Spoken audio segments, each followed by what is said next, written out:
যেদিন মানুষ চিন্তা করবে যে হায়, দুনিয়াতে আমি কি চিন্তা করেছিলাম আর আজ আমি কি দেখছি।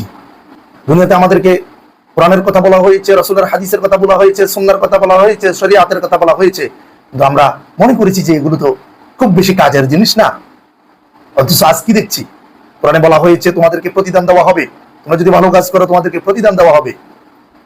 লিয়াজজিয়াহুমুল্লাহু আহসানা মা আমিলু ওয়া ইয়াজিদাহুম মিন ফাদলি আল্লাহু ইয়ারযুকু মান ইয়াশাউ বিগাইরি হিসাব। তারা যা আমল করবে সেই আমলের উত্তম প্রতিদান দেওয়া হবে এবং কি তাদেরকে তাদের আল্লাহর অনুগ্রহ তাদের প্রতি বৃদ্ধি করে দেওয়া হবে।